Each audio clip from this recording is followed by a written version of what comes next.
Buenos días, profesora Mari. En el día de hoy le vendremos a hablar sobre el desarrollo psicosocial en la adultez media. Nuestro grupo está conformado por Rosy Aldira, Brillo Osorio, Daniela Álvarez, Eliana Vital y mi persona quien le habla, Jesús Galván. Comenzaré con una pequeña introducción en lo que abarcaremos en el recorrido de esta ponencia. Como sabemos, la adultez media es un periodo de transición del ciclo vital que abarca desde los años 40 hasta los 60 años de vida. A lo largo de esta travesía, de esta ponencia, empezaremos por las teorías de los eruditos, como lo son Bailey, Pett, Vygotsky, Jung, Levinson y uno de los máximos exponentes de esta teoría, que es Erikson. Abarcaremos todas las características, abarcaremos las relaciones en la mitad de la vida, las relaciones padre-hijo, nieto-abuelo, qué les gusta, qué no les gusta, cómo ven esta etapa de la vida, cómo se sienten, qué les gusta hacer, qué no les gusta hacer, la cultura, el género, la posición socioeconómica, el grupo étnico, las relaciones con los gays, con la diversidad sexual que hay ahora mismo y todo este tipo de características. También abarcaremos 4 artículos al final de la ponencia, el cual están relacionados con la adultez media. Daniel Levinson es un psicólogo estadounidense, el cual es conocido o fundador del campo del desarrollo positivo de los adultos. Pero Levinson, en sus estudios, en sus investigaciones, pudo hallar que los hombres se obsesionan menos con el logro personal. Estos se preocupan más por las relaciones que estos puedan establecer con los hijos, con los nietos, con las personas a su alrededor, en su entorno, en lo laboral, entre otros. Además de demostrar generatividad mediante su conversión en mentores. Según Levinson, en la adultez media, los adultos, valga la redundancia, su preocupación por medio de sus estudios pudo describir que estas personas les gusta convertirse en mentores, en profesores, enseñar, dar de su conocimiento adquirido por el recorrido de su vida y dar de este conocimiento a otras personas. Por eso Levinson dice que ellos se enfocan en ser mentores, en buscar un trabajo de docente para así poder transmitir su conocimiento. Por otro lado, Bailey y Jung encuentran semejanzas en sus investigaciones. Una de estas es que encontraron una disminución de las diferencias de género en la mitad de la vida. ¿Qué quiere decir? Que los hombres y las mujeres de esta etapa no tenían muchas diferencias, eran mínimas. Tenían mucha similitud en los gustos, en las relaciones, en las cosas que hacían y en las cosas que no les gustaba hacer. Entonces estos dos autores tienen esta similitud, unen los conceptos ambos. Aparte de eso, ambos se colocan de acuerdo y también dicen que la tendencia masculina se convierte en los hombres a ser un poco más cariñosos, más expresivos, más amorosos, más sorprendentes con las mujeres en cuanto a esto. Por otro lado está el psicólogo Robert Pett, el cual expone en su teoría 4 etapas. La primera es la valoración de la sabiduría contra la valoración de la facultad de física. Robert Pett expresa en su teoría que a medida que uno envejece hay pérdida de resistencia física y eso es notable en los adultos. Entonces, los adultos deben buscar otra manera, otro medio de hacerle frente a su vida. Entonces, por eso expone que la sabiduría es fundamental en esta etapa de la vida. Y aquí concuerdo un poco con lo que decía Levinson y Jung, que es que en esta etapa los adultos buscan a buscar un trabajo como la docencia, o sea, dar de su conocimiento para aquellos a aquellas nuevas generaciones que vienen encaminadas. La segunda etapa que coloca o expone Robert P. es la socialización frente a la sexualidad en las relaciones humanas. ¿Qué quiere decir esto? Que a medida que los adultos avanzan, en el caso de los hombres, la resistencia o el cambio de la actividad sexual va a disminuir en el caso de los hombres. En el caso de las mujeres van a tener dificultad o problemas al concebir hijos, ya que pues aquí es donde se presenta la llamada menopausa en las mujeres, y esto es de vital importancia para ellas, ya que en su estado hormonal van a presentar dificultades físicas y psicológicas. La tercera etapa expuesta por P es la flexibilidad de carácter contra el empobrecimiento de carácter. P argumenta que es la capacidad de transferir valores emocionales propios de una persona a otra. ¿Qué quiere decir esto? Que las personas emocionalmente flexibles encuentran satisfacción al relacionarse con otros, y estas no sufren de un empobrecimiento de encerrarse en sí mismas, y estas no se deprimen.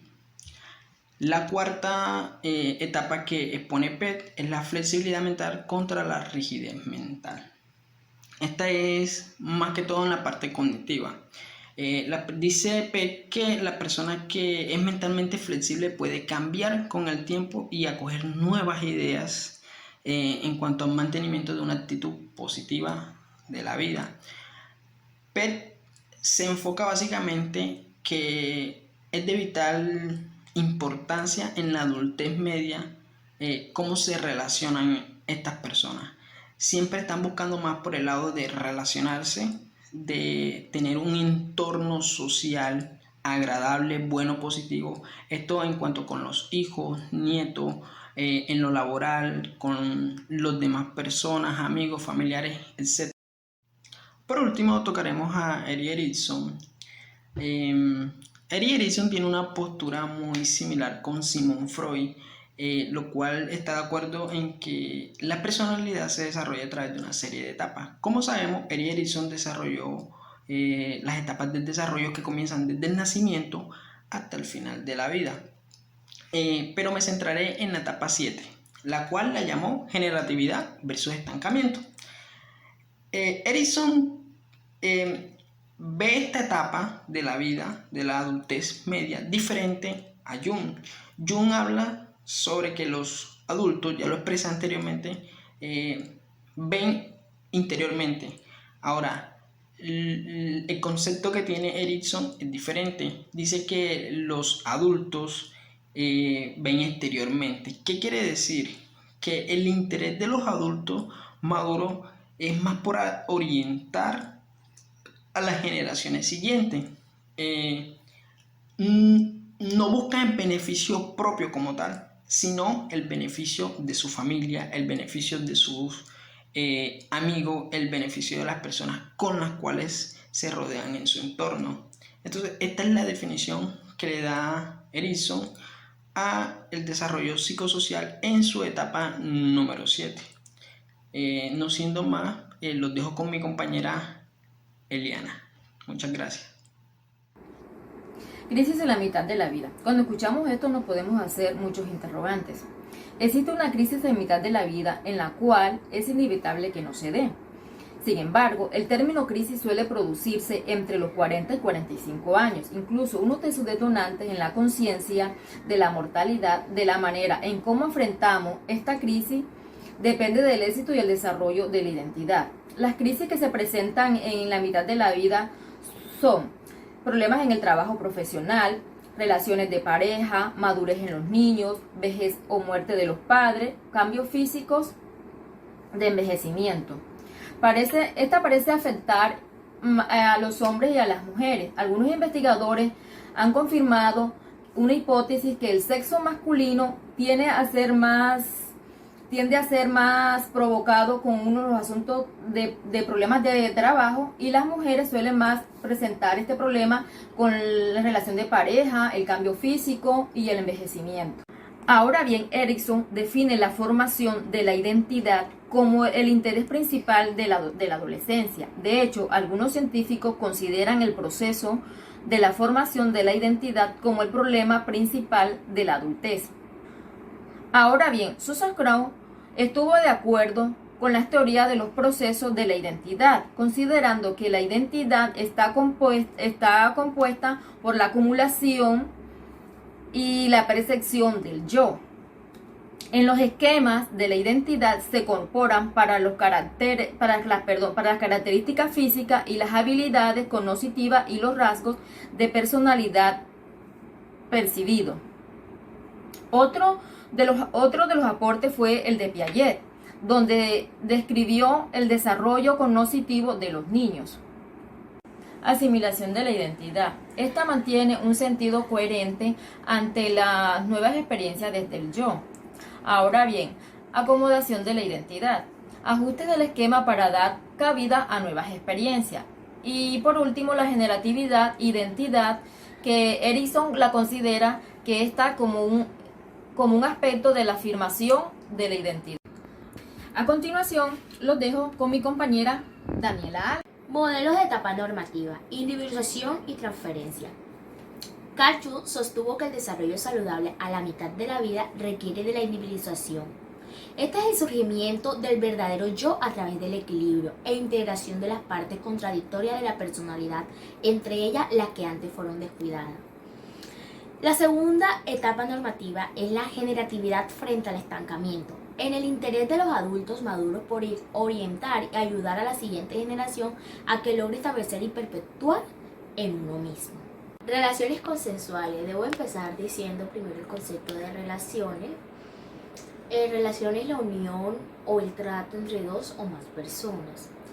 Ahora, ¿cómo se relacionan todas las relaciones de la Edad Media? Dentro de estas relaciones vamos a encontrar el matrimonio, las relaciones gay y lésbicas y las amistades. Dentro del matrimonio es la unión de dos personas en la mitad de la vida. Bueno, ahora debo decir que en la mitad de la vida es muy distinto, valga la redundancia, de lo que solía ser. Era rara las parejas que permanecían por años. También terminaban por la muerte de uno de los dos cónyuges y que el superviviente volviera a casarse. Obviamente porque quedaba vivo. La gente tenía mucho más hijos anteriormente que ahora, a distinto a la actualidad. Más matrimonios terminan en divorcio, la satisfacción marital por lo general toca fondo a principios de la Edad Media, como muchas parejas tienen problemas por los hijos, por relaciones de trabajo o muchas otras más distintas. Bueno, ahora bien, debo de hablar de la cohabitación. La cohabitación se incrementa de manera considerable en Estados Unidos en la mitad de la vida. Las personas que cohabitan recogen la misma recompensa que las personas casadas prácticamente. Aunque es insuficiente, algunas investigaciones sobre la cohabitación entre personas de la Edad Media, un estudio surgió que la respuesta por los hombres es negativa. El divorcio. En el divorcio es inusual en la mitad de la vida, ya esto es práctico, para ser especialmente difícil para las mujeres, quienes en cualquier edad sufren más efectos negativos de divorcio que los hombres. Aquí tienden a enfermarse tanto físicamente como mentalmente. El estado civil y bienestar y salud. Esto incluye beneficios como apoyo social, estimulación de la conducta y salud y recursos económicos. Relaciones gay y lésbica. Bueno, dentro de esta relación gay y lésbica que ahora están en la Edad Media, crecieron en una época donde la homosexualidad era totalmente rechazada y se consideraba una enfermedad mental. Esto era anteriormente. Todas las personas que anteriormente vivieron en esa época, en la Edad Media, sufrieron crisis. Y quien lo practicaba era aislado de la comunidad. Como bien sabemos un poco de historia, ya existía el racismo, ya existía el rechazo contra ellos. Luego, en el momento que se acepta, puede influir en los aspectos de desarrollo. Algunos homosexuales pueden estar en relaciones abiertas, otros pueden estar con mucho miedo a que tengan conflictos con los padres o otras familias. También debo decir que a la mitad de la vida está a menudo la búsqueda de la identidad, marcada por la culpa y el secreto y relaciones conflicto en el mismo sexo. ¿Por qué? Porque ellos guardan ese secreto, y tanto es el miedo a que aunque la gente se entere o a que la gente sepa su verdadera identidad, a que ellos tienen conflictos morales con ellos mismos, valga la redundancia. Las amistades en la mitad de la vida a menudo comienzan escasos tiempos compartidos con ellos. Aunque no lo crean, en la mitad de la vida las personas buscan relacionarse con frecuencia para así tener un apoyo moral y emocional. También orientaciones prácticas, consuelo, compañía y tener con quién conversar, ya que sabemos que dentro de la mitad de la vida de pronto ya nuestros hijos están aislados, ya son adolescentes, no tenemos de pronto el esposo al lado por relaciones laborales, tenemos problemas con nuestros padres, ya que está en proceso de envejecimiento, etcétera, etcétera, miles de problemas. Sin embargo, en amistades en sí se puede también tener amistades estresantes. Con frecuencia los conflictos con los amigos se encuentran por diferencias de valores, costumbres, creencias y estilos. Acerca de relaciones con los hijos maduros.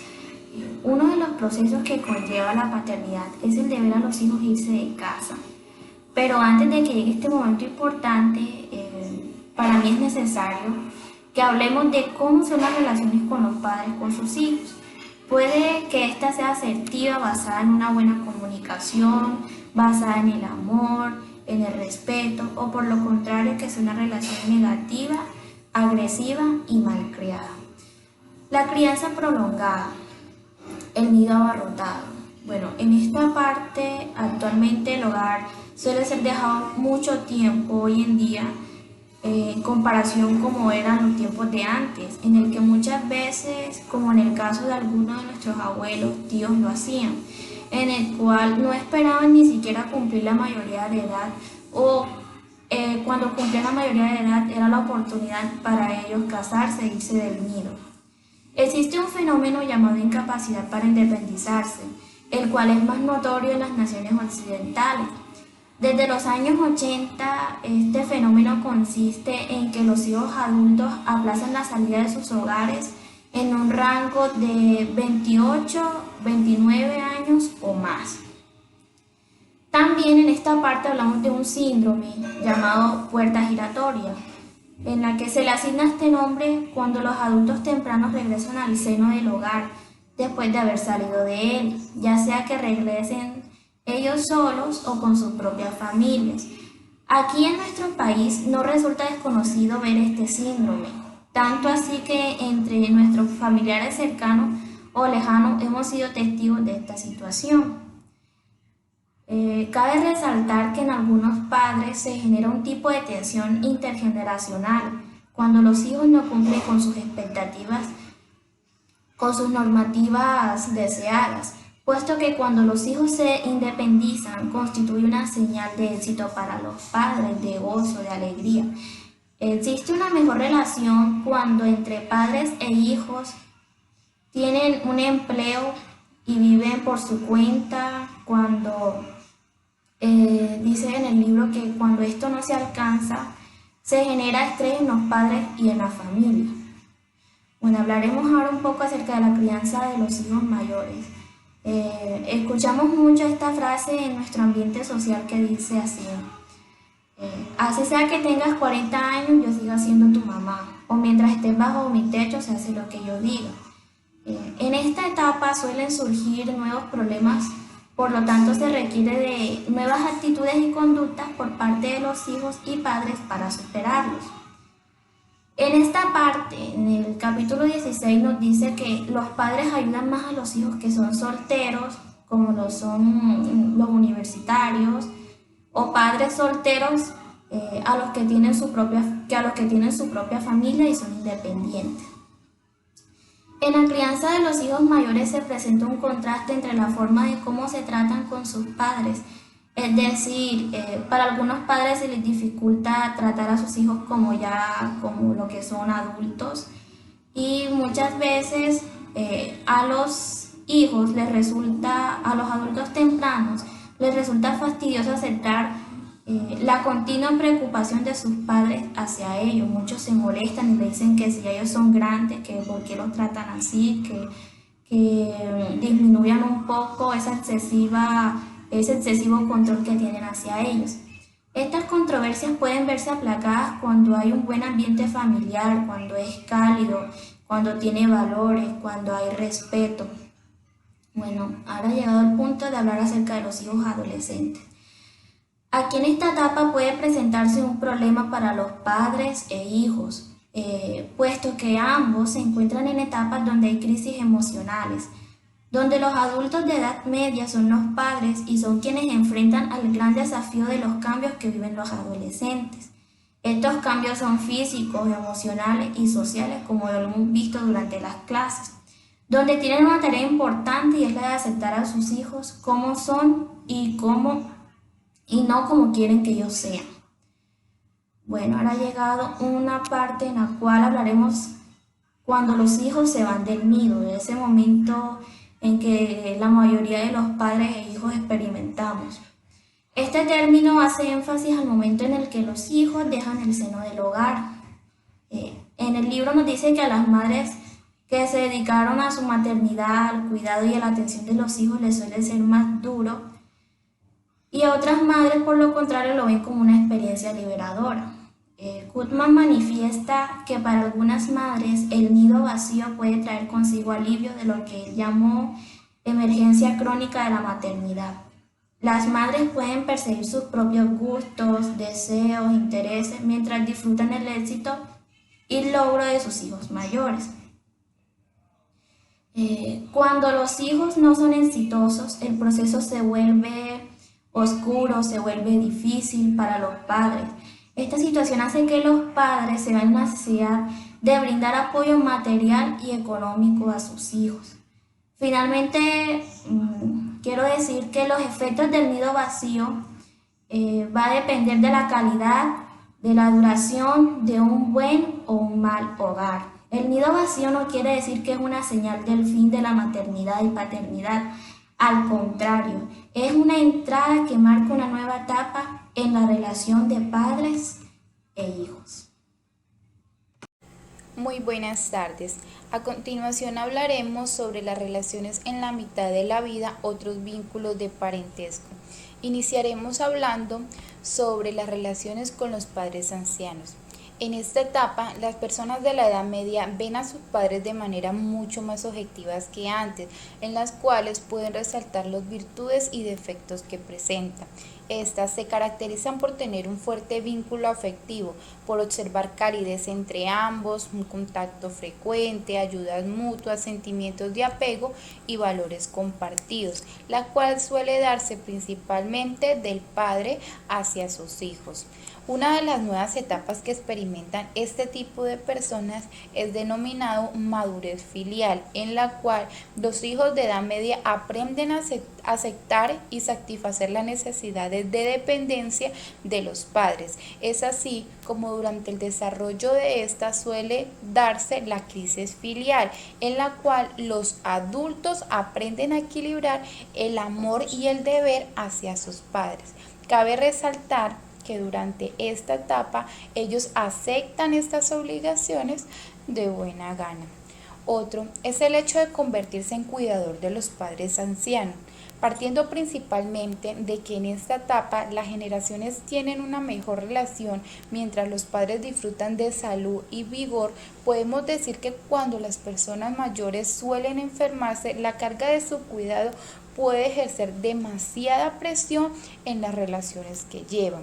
Por otro lado, dado el alto costo que generan los hogares de paso y la renuncia de los ancianos a aceptarlos, hacen que muchos de ellos se queden en su hogar, lo cual suele estar mucho más al cuidado de las mujeres que de los hijos, dado a que ellas son las que asumen el rol principalmente. Otro es el hecho de convertirse en cuidador de los padres ancianos, partiendo principalmente de que en esta etapa las generaciones tienen una mejor relación mientras los padres disfrutan de salud y vigor. Podemos decir que cuando las personas mayores se vuelven enfermizas, la carga de su cuidado muchas veces puede ejercer demasiada presión en la relación que suelen llevar, lo cual hace que el alto costo que generen los hogares de paso y la renuncia de los ancianos a aceptar ser desplazados hacia otros lugares hacen que muchos de ellos se queden en su propio hogar. Asimismo, hay que resaltar que las personas que asumen este rol principalmente suelen ser las mujeres, en este caso las hijas. Dentro de estas presiones del cuidador podemos encontrar que presentan carga física, emocional y financiera, y más cuando lo hacen a tiempo completo.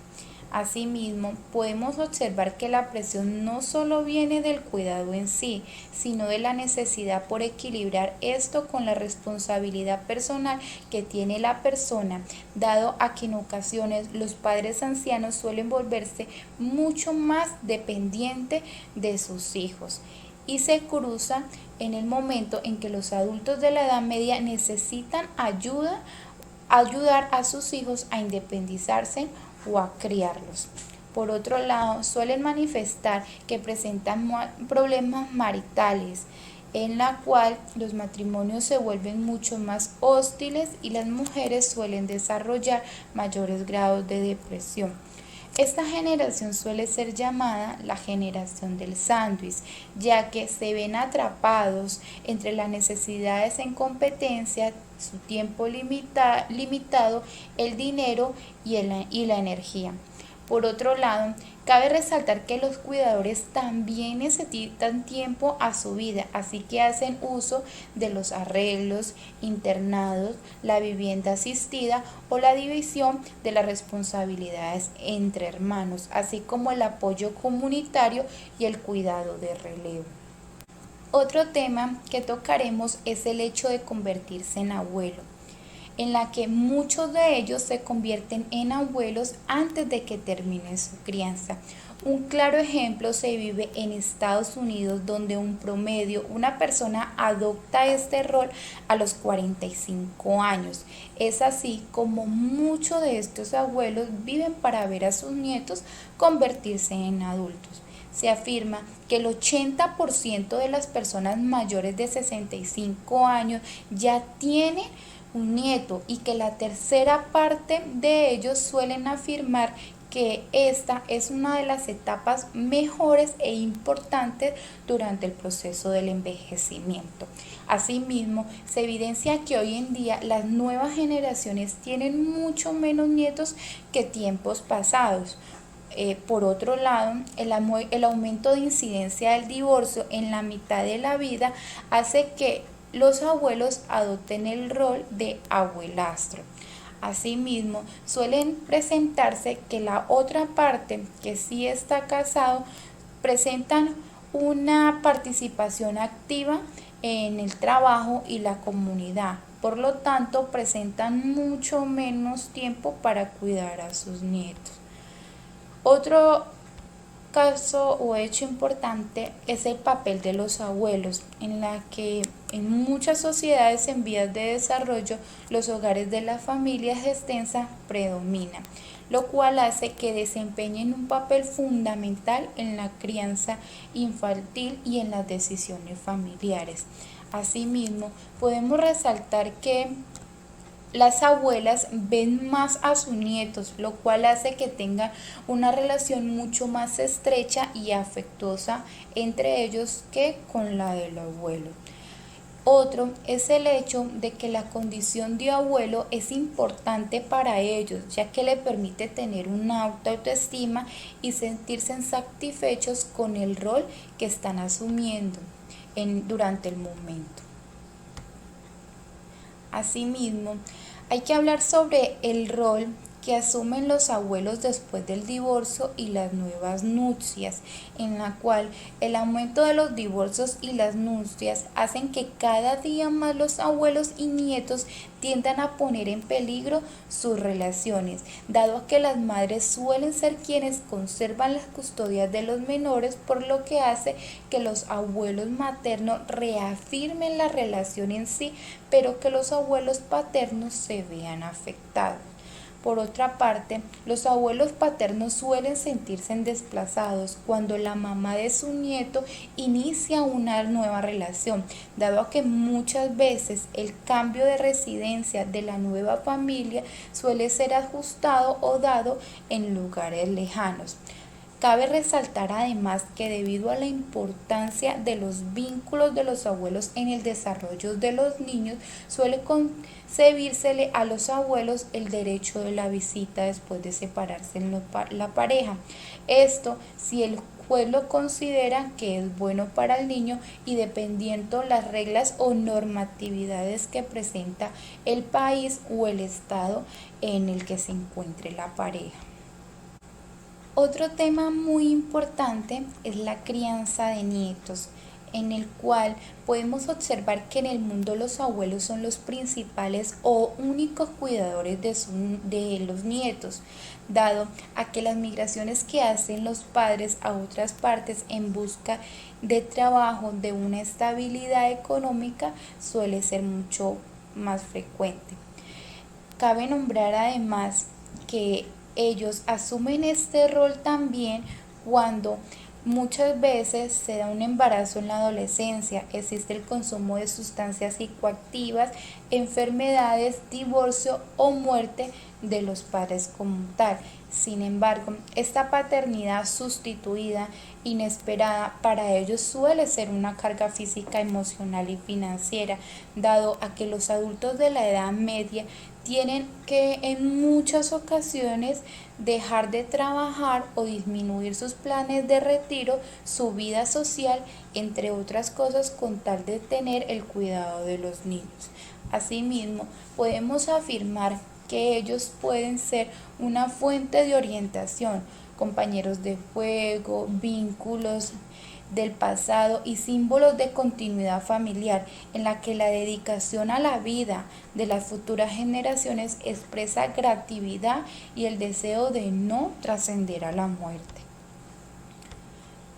Para terminar, podemos decir que el desarrollo psicosocial de la adultez media abarca diferentes fenómenos sociales, los cuales podrían ser impartidos por las personas dependiendo de cómo se desarrollan en las diferentes esferas que se maneja el individuo como tal, sus crianzas, sus gustos, sus disgustos, la manera como perciben lo bueno y lo malo, lo que le trae placer y lo que no le trae placer, las diferentes relaciones, roles que asumen y todo esto relacionado en el transcurrir de la edad media, la cual abarca desde los 40 a los 60 años. Hacen que muchos de ellos se queden en su propio hogar.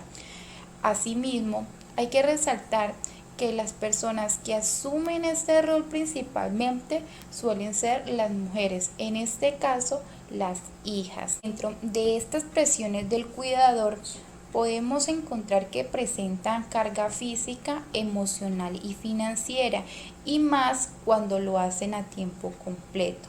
Asimismo, podemos observar que la presión no solo viene del cuidado en sí, sino de la necesidad por equilibrar esto con la responsabilidad personal que tiene la persona, dado a que en ocasiones los padres ancianos suelen volverse mucho más dependientes de sus hijos, y se cruza en el momento en que los adultos de la edad media necesitan ayudar a sus hijos a independizarse o a criarlos. Por otro lado, suelen manifestar que presentan problemas maritales, en la cual los matrimonios se vuelven mucho más hostiles y las mujeres suelen desarrollar mayores grados de depresión. Esta generación suele ser llamada la generación del sándwich, ya que se ven atrapados entre las necesidades en competencia, su tiempo limitado, el dinero y la energía. Por otro lado, Cabe resaltar que los cuidadores también necesitan tiempo a su vida, así que hacen uso de los arreglos, internados, la vivienda asistida o la división de las responsabilidades entre hermanos, así como el apoyo comunitario y el cuidado de relevo. Otro tema que tocaremos es el hecho de convertirse en abuelo, en la que muchos de ellos se convierten en abuelos antes de que termine su crianza. Un claro ejemplo se vive en Estados Unidos, donde una persona adopta este rol a los 45 años. Es así como muchos de estos abuelos viven para ver a sus nietos convertirse en adultos. Se afirma que el 80% de las personas mayores de 65 años ya tienen un nieto y que la tercera parte de ellos suelen afirmar que esta es una de las etapas mejores e importantes durante el proceso del envejecimiento. Asimismo, se evidencia que hoy en día las nuevas generaciones tienen mucho menos nietos que tiempos pasados. Por otro lado, el aumento de incidencia del divorcio en la mitad de darse que la otra parte que sí está casado presentan una participación activa en el trabajo y la comunidad, por lo tanto presentan mucho menos tiempo para cuidar a sus nietos. Otro caso o hecho importante es el papel de los abuelos, en la que en muchas sociedades en vías de desarrollo los hogares de las familias extensas predominan, lo cual hace que desempeñen un papel fundamental en la crianza infantil y en las decisiones familiares. Asimismo, podemos resaltar que las abuelas ven más a sus nietos, lo cual hace que tengan una relación mucho más estrecha y afectuosa entre ellos que con la del abuelo. Otro es el hecho de que la condición de abuelo es importante para ellos, ya que le permite tener una alta autoestima y sentirse satisfechos con el rol que están asumiendo durante el momento. Asimismo, hay que hablar sobre el rol que asumen los abuelos después del divorcio y las nuevas nupcias, en la cual el aumento de los divorcios y las nupcias hacen que cada día más los abuelos y nietos tiendan a poner en peligro sus relaciones, dado que las madres suelen ser quienes conservan las custodias de los menores, por lo que hace que los abuelos maternos reafirmen la relación en sí, pero que los abuelos paternos se vean afectados. Por otra parte, los abuelos paternos suelen sentirse desplazados cuando la mamá de su nieto inicia una nueva relación, dado a que muchas veces el cambio de residencia de la nueva familia suele ser ajustado o dado en lugares lejanos. Cabe resaltar además que debido a la importancia de los vínculos de los abuelos en el desarrollo de los niños, suele concebírsele a los abuelos el derecho de la visita después de separarse la pareja. Esto si el juez lo considera que es bueno para el niño y dependiendo las reglas o normatividades que presenta el país o el estado en el que se encuentre la pareja.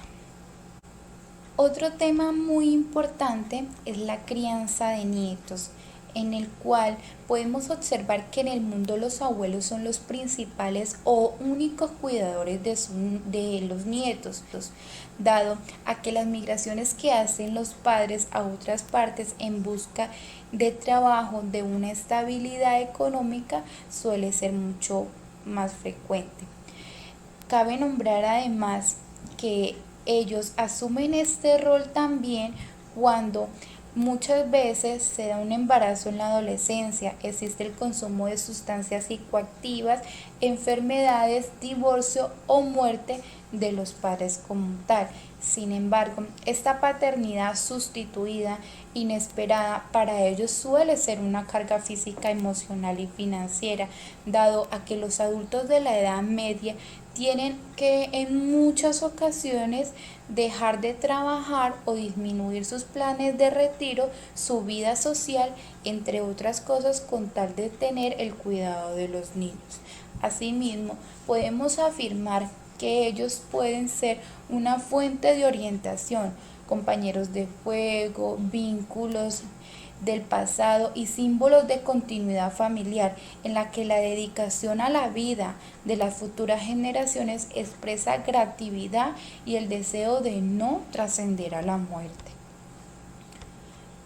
Para terminar, podemos decir que el desarrollo psicosocial de la adultez media abarca diferentes fenómenos sociales, los cuales podrían ser impartidos por las personas dependiendo de cómo se desarrollan en las diferentes esferas que se maneja el individuo como tal, sus crianzas, sus gustos, sus disgustos, la manera como perciben lo bueno y lo malo, lo que le trae placer y lo que no le trae placer, las diferentes relaciones, roles que asumen y todo esto relacionado en el transcurrir de la Edad Media, la cual abarca desde los 40 a los 60 años.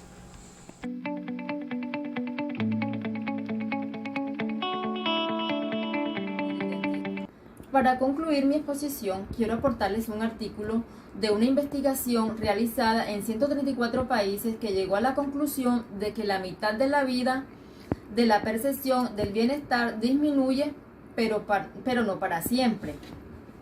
Aquí vemos la edad más infeliz en los países desarrollados fueron de 47.2. En la edad más infeliz de los países de desarrollo fueron de 48.2.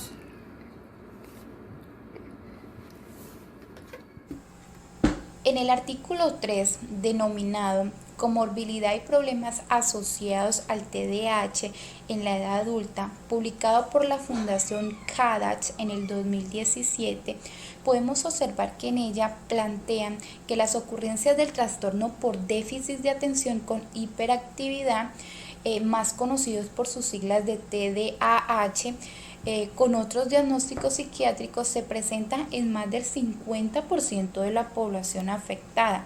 Asimismo, afirman que los adultos presentan una elevada puntuación en la escala de desajuste social y patologías psiquiátricas, pasando por diferentes diagnósticos como la ansiedad, la depresión y problemas de conducta.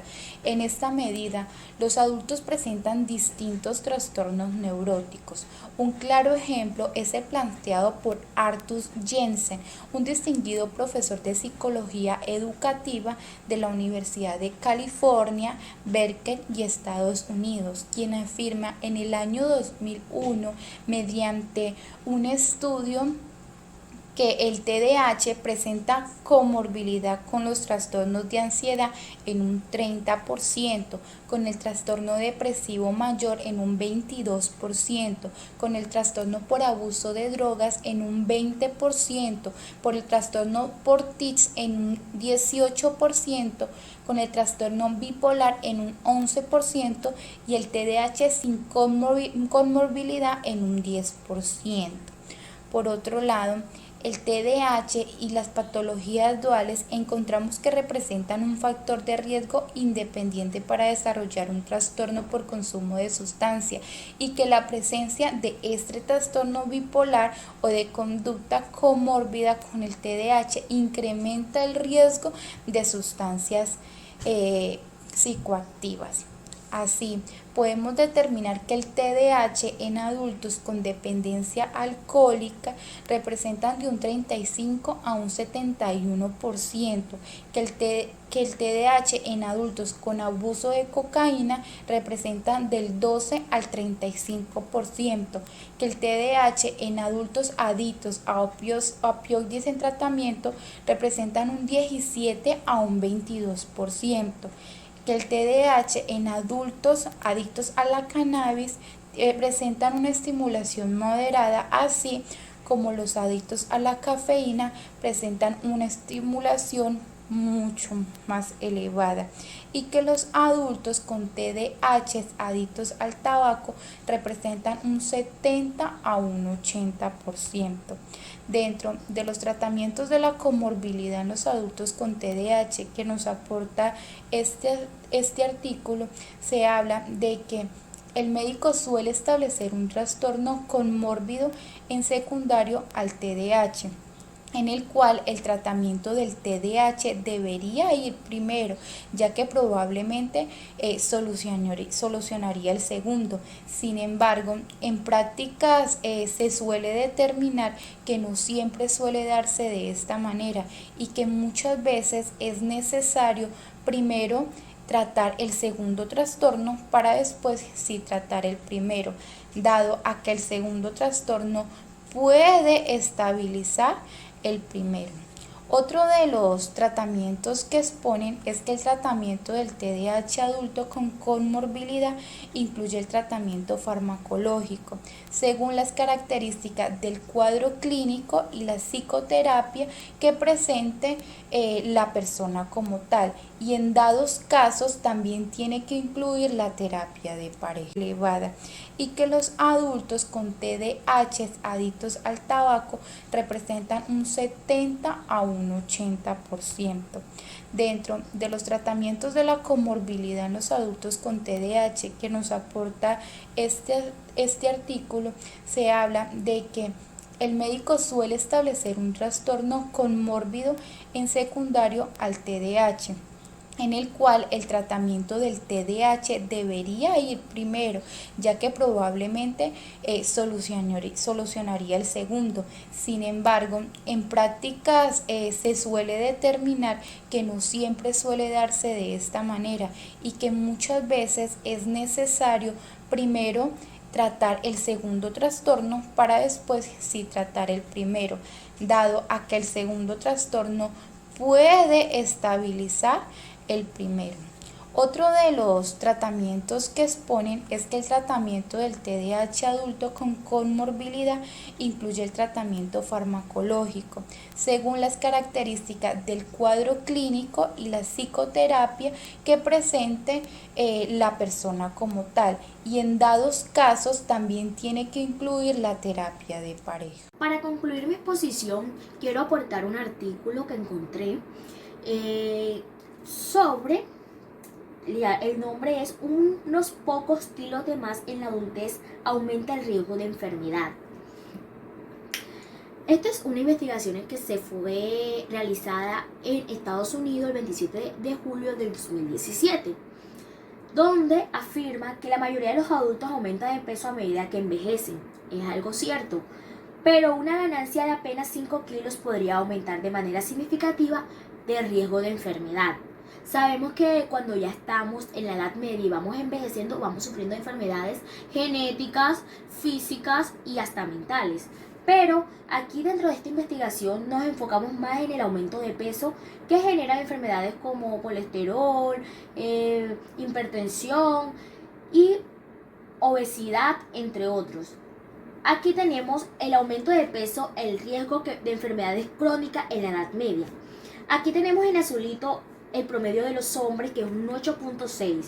En rojo, las mujeres, que es 10 puntos.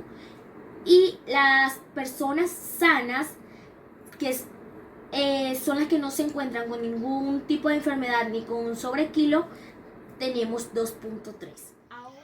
Y para finalizar los artículos, el último es la salud mental en Colombia, el cual fue realizado por la Organización Mundial de la Salud en 38 países.